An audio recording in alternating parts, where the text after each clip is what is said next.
Merhaba arkadaşlar. Her insanın bir hikayesi var. Bazıları sessiz, bazıları ise iz bırakır. Bugün sizlere Halil İbrahim ve Sıla Türkoğlu'ndan bahsedeceğiz. Evet arkadaşlar, sade görünen bir hayatın ardında sizler için büyük hedefler saklı olabilir. O kendi yolunda ilerleyen, zorluklara rağmen durmayan bir insan. Her adımı bir örnek, her kararı bir ders niteliğinde. Bazen başarı gürültülü olmaz ama gerçek güç sessizce ilerleyebilmektir. Bu sadece bir başlangıç.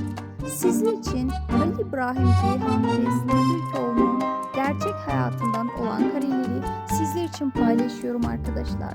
Sizler Halil İbrahim Ceyhan ve Sıla Türkoğlu'nu birbirine çok yakıştırıyorsunuz. Ben de sizler için çok güzel kareleri bir araya toplayıp sizlerle paylaşmaktayım. Umarım beğenirsiniz. Yeni videomuzda yepyeni haberlerle yine görüşmek üzere. Hoşça kalın.